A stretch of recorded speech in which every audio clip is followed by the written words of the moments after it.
Halo semuanya, kembali lagi di mata kuliah Computer Vision.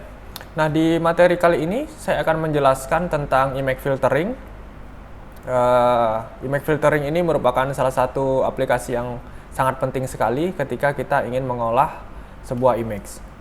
Oke, nah apa saja yang akan kita pelajari di sini? Pertama, nanti kita akan belajar tentang apa itu image filtering dan kita akan berkenalan dengan yang disebut dengan kernel. Lalu saya akan menjelaskan dua operasi matematik yang sangat penting untuk melakukan image filtering, yaitu ada yang disebut dengan correlation dan ada yang disebut dengan convolution. Dan selanjutnya kita akan belajar tentang parameter yang ada di operasi correlation dan convolution ini. Lalu apa efeknya ke dalam sebuah image. Oke, nah pertama image filtering. Image filtering itu sebetulnya apa sih? Jadi filtering itu merupakan metode ya yang digunakan untuk merubah sebuah image yang tujuannya untuk meningkatkan kualitas dari image tersebut. Ya. Meningkatkan kualitas dari image tersebut. Nah, sebagai contoh ini di sebelah kiri ini ada image gambar hasil scan kepala manusia ya. Di sini kelihatan otaknya. Namun di image ini terdapat yang disebut noise ya, ada bintik-bintik putih kecil ini disebut dengan start noise. Nah, otomatis karena image ini noise, kualitasnya tidak terlalu bagus. Ketika kita melihat image tersebut bisa jadi nanti hasilnya tidak terlalu jelas dan itu akan menyulitkan kita ketika ingin membuat aplikasi misalkan untuk mendeteksi yang ada di image ini. Nah, salah satu cara untuk meningkatkan kualitas image yang noise ini yaitu dengan menggunakan image filtering. Jadi image ini nanti dioperasikan dengan sebuah matrix ya, dengan operasi matematis sehingga dapatlah image yang seperti ini, yang clear. Nah, inilah yang akan kita pelajari di materi kali ini. Oke, kemudian apa-apa saja aplikasi dari image filtering. Tadi yang pertama sudah disebutkan untuk menghilangkan noise dan bisa juga untuk men-smoothing image atau menghaluskan image. Nah, ini biasanya banyak digunakan di aplikasi editing ya. Editing image. Kemudian untuk mendeteksi edge, ini biasa kita gunakan nanti untuk mendeteksi sebuah objek di computer vision. Jadi ketika kita ingin mengenali objek berdasarkan bentuknya, maka hal yang pertama yang dilakukan adalah mendeteksi edges-nya dulu atau tepian dari gambar tersebut. Kemudian ada juga digunakan untuk menajamkan sebuah image atau bisa digunakan untuk mencari pattern atau template yang mirip dalam sebuah image. Nah, itu salah satu aplikasi-aplikasi yang bisa digunakan. Lalu kita akan berkenalan dengan yang disebut kernel.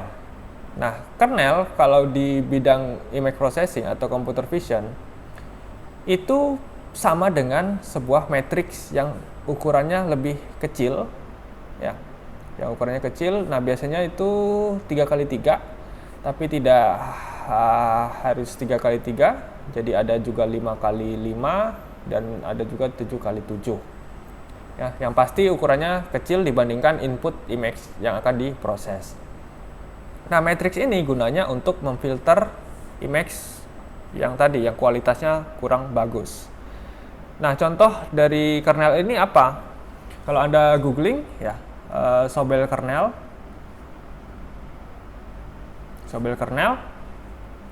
Itu merupakan matriks 3x3 yang isinya nilainya konstan 1, 2, 1, 0, 0, 0, minus 1, minus 2, minus 1. Nah, ini bisa juga disebut dengan kernel. Ya, Sobel kernel atau orang biasanya juga menyebut dengan filter. Nah, matriks inilah yang digunakan untuk meningkatkan kualitas image tadi. Nah, caranya bagaimana? Caranya tentu dengan operasi matematis ke dalam input image yang akan kita tingkatkan kualitasnya. Nah, sekarang untuk operasi matematis yang biasa digunakan itu ada dua, yaitu pertama correlation dan yang kedua convolution. Nah, Anda bedakan tandanya ini ya. Kalau correlation dia tandanya circle cross. Ya. Kalau convolution ini tandanya star. Oke. Nah, pada dasarnya perbedaannya sangat sedikit, tapi kalau Anda salah memahami nanti hasilnya akan salah. Nah, di sini ada variabel G, H, dan F. G ini apa? G ini adalah output image yang dihasilkan. Kemudian H ini adalah kernel tadi atau filternya. Dan F ini adalah input image-nya.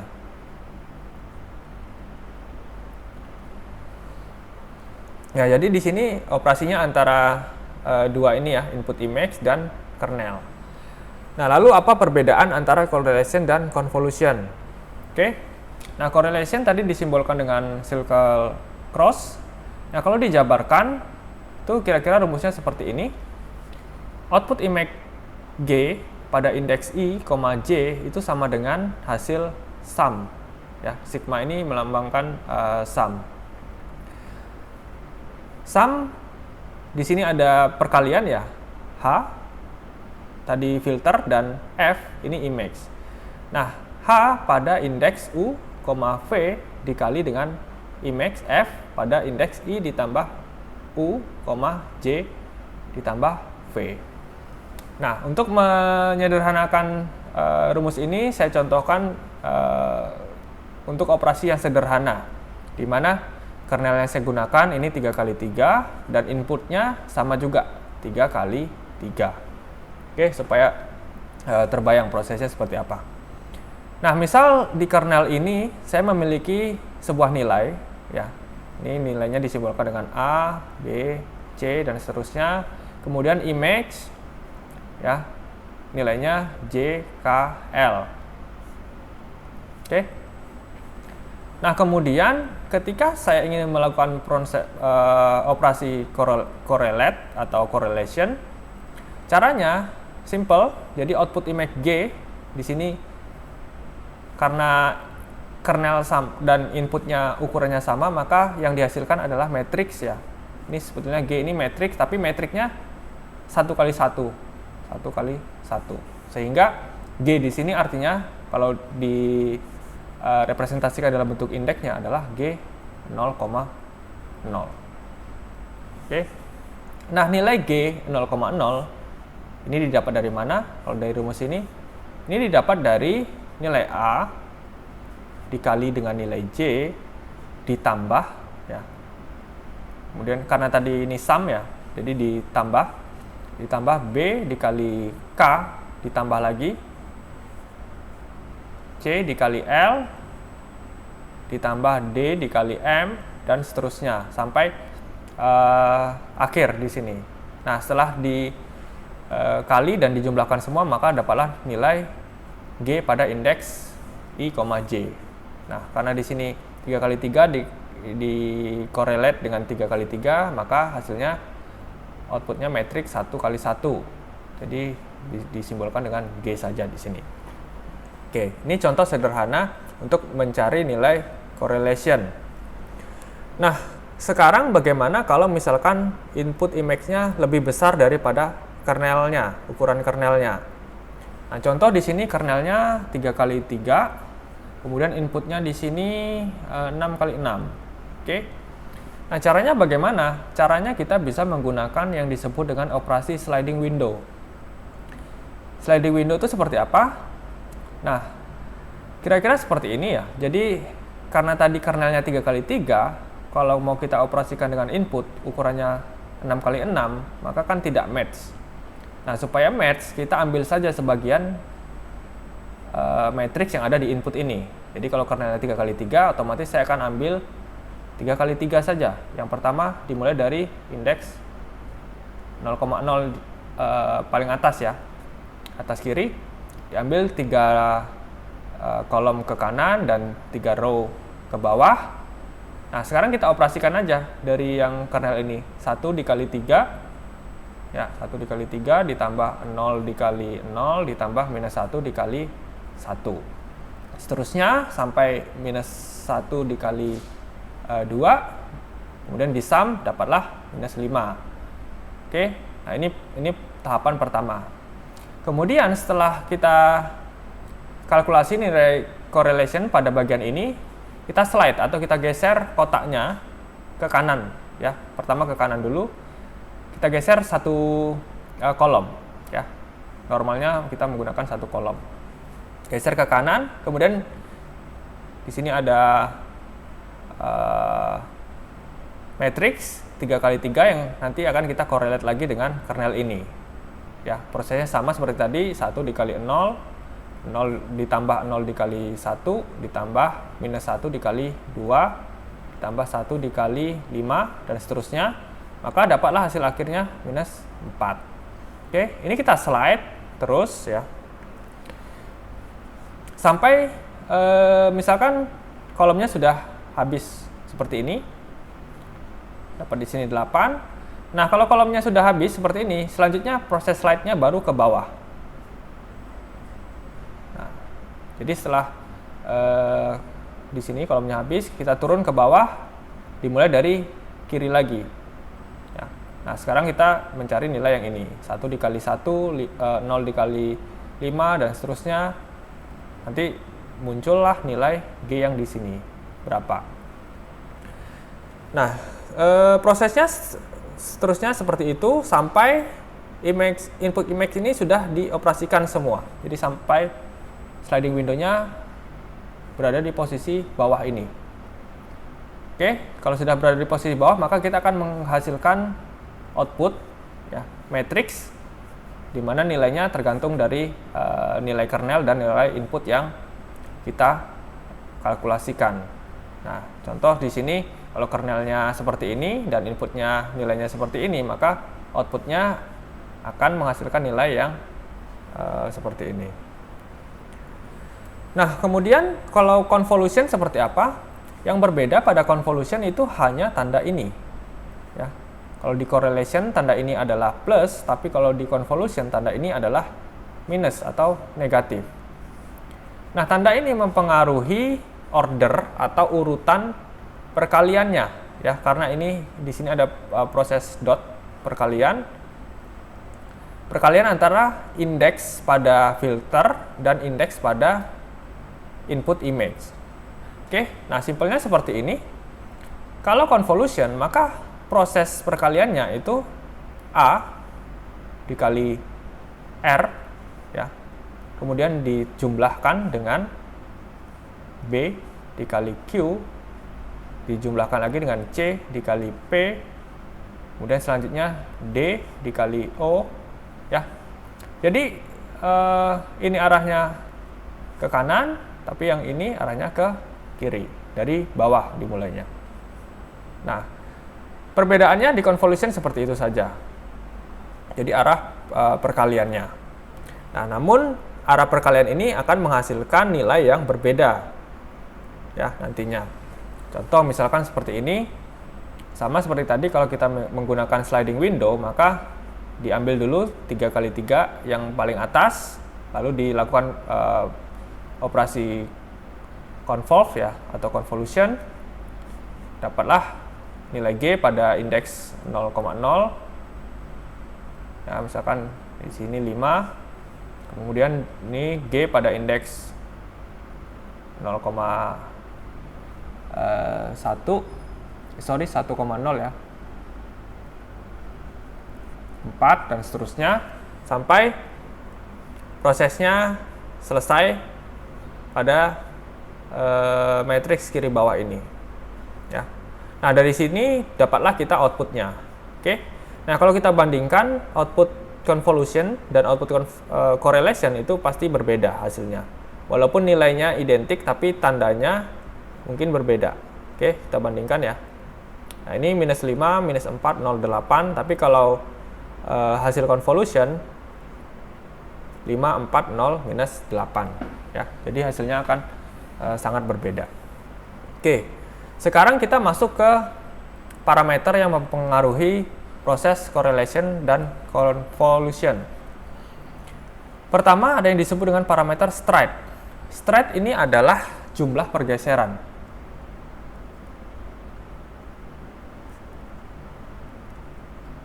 Jumlah pergeseran ke kanan atau ke bawah, ya, atau interval pergeserannya.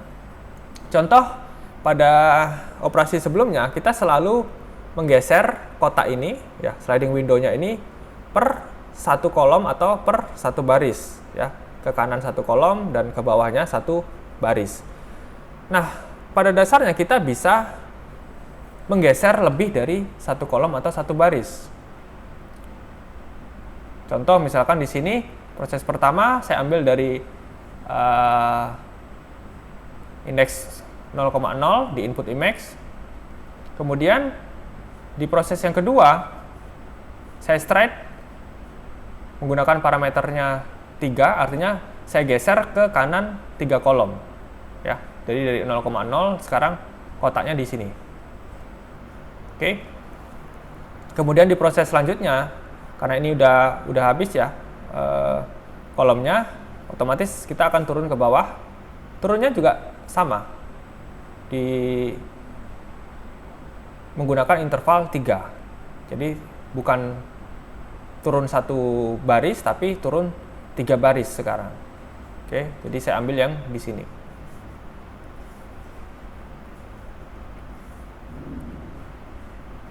Nah, setelah itu digeser lagi ke kanan, 3 kolom lagi. Nah, dengan proses seperti ini, keuntungannya apa? Keuntungannya proses komputasi kita lebih ringan. Kenapa?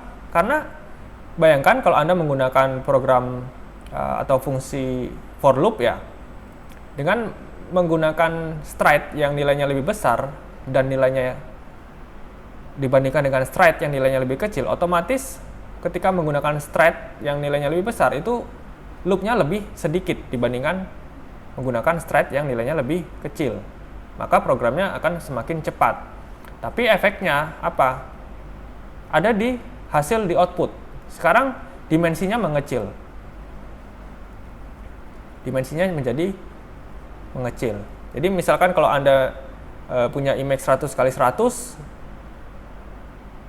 kemudian di convolve atau di correlate menggunakan parameter stride yang ukurannya lebih besar, ya, misalkan 10, otomatis yang input image yang awalnya 100x100 tadi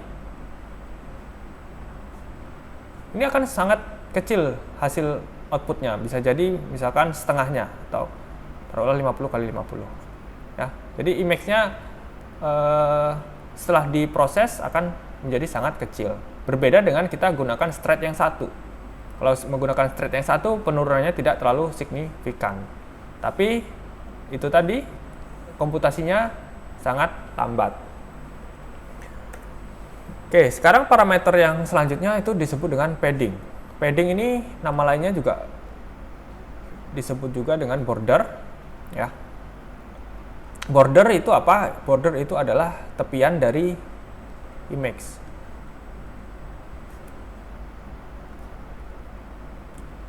Nah, tadi kita sudah singgung sekilas tentang apa efek stride ke dimensi outputnya.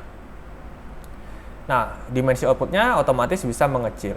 Nah, bagaimana kalau saya misalkan ingin dimensi pada output itu tetap sama dengan inputnya, atau misalkan malah saya inginnya lebih besar dari outputnya. Nah, caranya Anda bisa menggunakan atau memilih beberapa parameter yang ada di padding ini. Nah, yang pertama itu ada yang disebut dengan valid padding, atau nama lainnya adalah no padding. No padding artinya ya tidak ada border tambahan, ya. Efeknya apa? Efeknya output dimensinya akan lebih kecil daripada input. Oke. Lalu ada yang kedua yang disebut dengan same padding. Nah, same padding ini dimensi outputnya itu akan tetap sama dengan dimensi input setelah proses correlate atau convolve. Lalu ada yang disebut dengan full padding. Nah, kalau full padding ini dimensi outputnya akan lebih besar daripada dimensi input.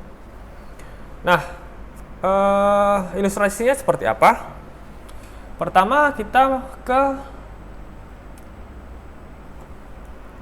valid padding ya, atau no padding. Nah, kalau no padding, proses sliding Windows-nya, ini ada kernel, kemudian ini nilai yang ada di kernel di posisi kiri atas, ya, ini center, dan ini kanan bawah.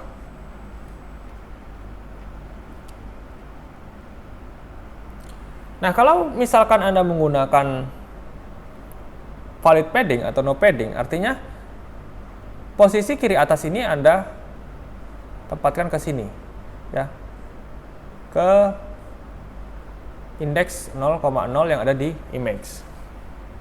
Oke, jadi dimulai proses sliding awalnya dari sini, sehingga otomatis kalau seperti ini ya, kernelnya 3x3, kemudian input image-nya ada 6x6, ada 4 kali ya. Ini proses pertama, kemudian di sini proses yang kedua, proses yang ketiga, dan proses yang keempat. Ada 4 kali proses convolution ke arah horizontal, sehingga di sini output matriksnya pasti 4, dan ke bawah juga sama, 4 kali 4. Nah, ini kalau kita tidak tambahkan border atau no padding. Nah, sekarang bagaimana kalau yang same padding? Nah, kalau yang same padding ini Anda tempatkan kernel ini senternya pada posisi 0,0 di image-nya. Jadi nanti seperti ini sliding window-nya. Oke. Ya. Nah, karena senternya yang ditempatkan ke titik 0,0, maka otomatis yang di luar ini, yang kernel yang di posisi ini tidak ada teman kan untuk dioperasikan, sehingga mau tidak mau kita harus menambahkan border atau pad. Jadi image yang awalnya ukurannya 6x6 ini, kita harus tambahkan dulu border di pinggirannya atau di tepiannya. Nah, border yang ditambahkan berapa? Sesuai dengan ukuran kernelnya. Kalau misalkan ini kernel 3x3, terus senternya kita tempatkan di 0,0 di sini, otomatis di sini kekurangan 1 row dan 1 kolom. Maka padnya harus ditambah dengan 1, ya, atau kita harus tambahkan border 1 pixel di setiap sisi terluarnya. Nah, nilai dari si border ini berapa? Nah, nilainya bebas ya, Anda bisa set konstan, tapi biasanya diisi dengan nilai 0, ya, seperti ini, ya, semuanya 0. Sehingga kalau menggunakan same padding tadi, proses pertama misalkan correlate ya, berarti 1 dikali 0 ditambah 0 dikali 0 ditambah minus 1 dikali 0 ditambah 1 dikali 0 di sini ditambah 0 dikali 3 dan seterusnya. Nah, dengan mode same padding ini atau kita menambahkan border, maka outputnya akan sama dimensinya dengan inputnya, sehingga tidak akan ada pengurangan atau penambahan dimensi pada output image-nya.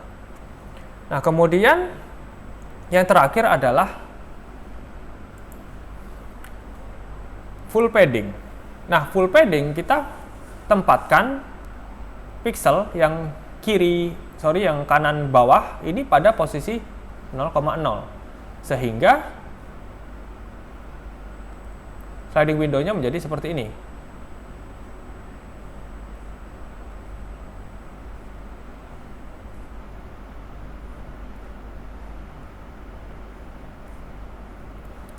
Nah, seperti ini. Nah, kalau kita mau operasikan yang menggunakan full padding ini, otomatis kita harus tambahkan juga border atau pad. Nah, bedanya kalau yang tadi menggunakan same padding, kita perlu menambahkan 1 kalau menggunakan kernel 3x3. Tapi kalau menggunakan full padding, sekarang bordernya harus ditambahkan 2 pixel di sisi terluarnya.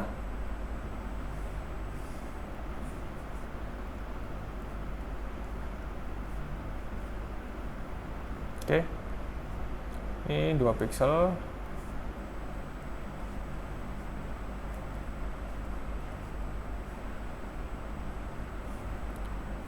Ya, jadi sisi terluarnya harus ditambahkan 2 pixel supaya operasi ini bisa dilakukan.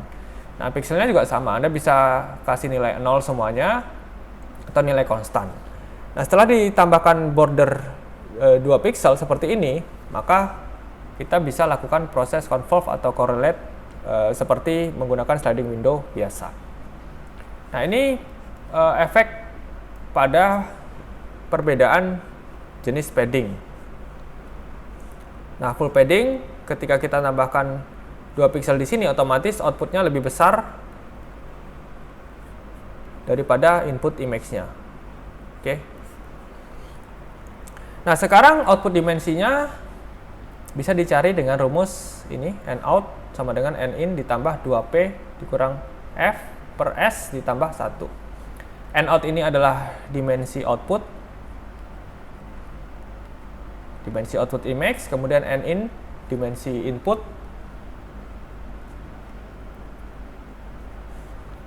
image ya. Lalu P, pad yang ditambahkan atau border yang ditambahkan berapa pixel.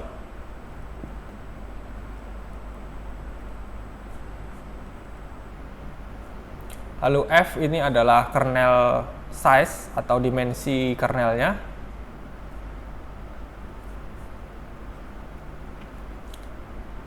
S adalah stride atau berapa interval yang kita gunakan untuk menggeser si sliding windows tadi.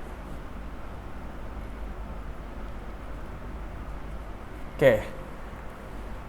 Contoh misalkan di sini saya punya input image seperti ini 10x10. Kemudian saya correlate dengan filter 3x3. Nah, pertanyaannya outputnya ini dimensinya berapa? Oke, di sini yang saya gunakan parameter stride-nya 1 dan menggunakan same padding. Ya, artinya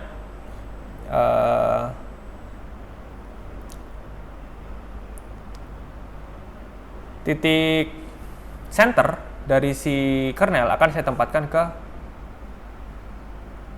indeks 0,0 pada proses awal sliding Windows-nya.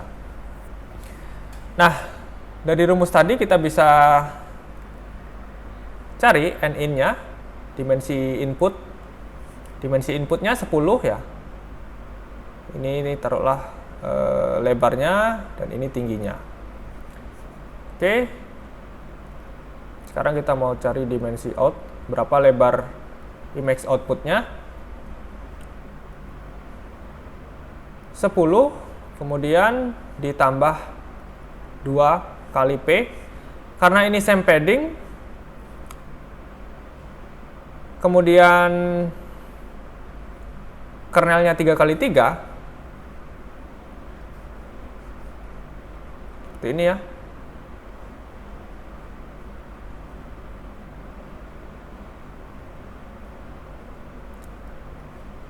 Kita perlu menambah pad 1 pixel ya, berarti P-nya 2 dikali 1 dikurangi filter size-nya 3 ya, kernelnya ini 3x3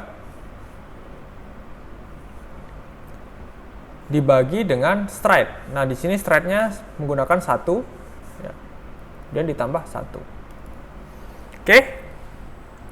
10 ditambah 3 10 ditambah 2, ini 2 dikali 1 ya. 12 dikurangi 3, 9, dibagi 1, 9, ditambah 1 sama dengan 10. Otomatis ini image out-nya,